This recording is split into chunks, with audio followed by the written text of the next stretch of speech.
जड़े साधु महात्मा भगवान को ध्यान करुले से समय 10 जन दुष्ट व्यक्ति आसिले मारिबा साधु जितेबले आंखि खोली देखिले 10 जन लोक छिड़ाई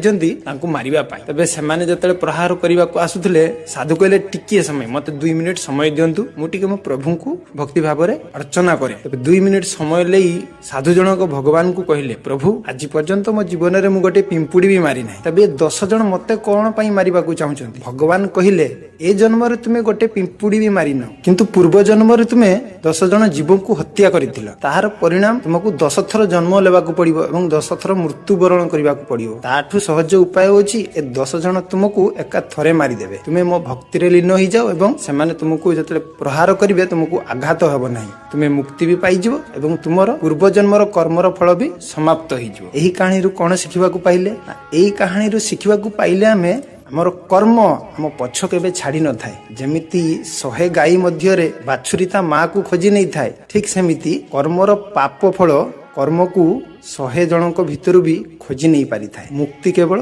प्रभुंक नाम कीर्तन रे अछि। जय जगन्नाथ।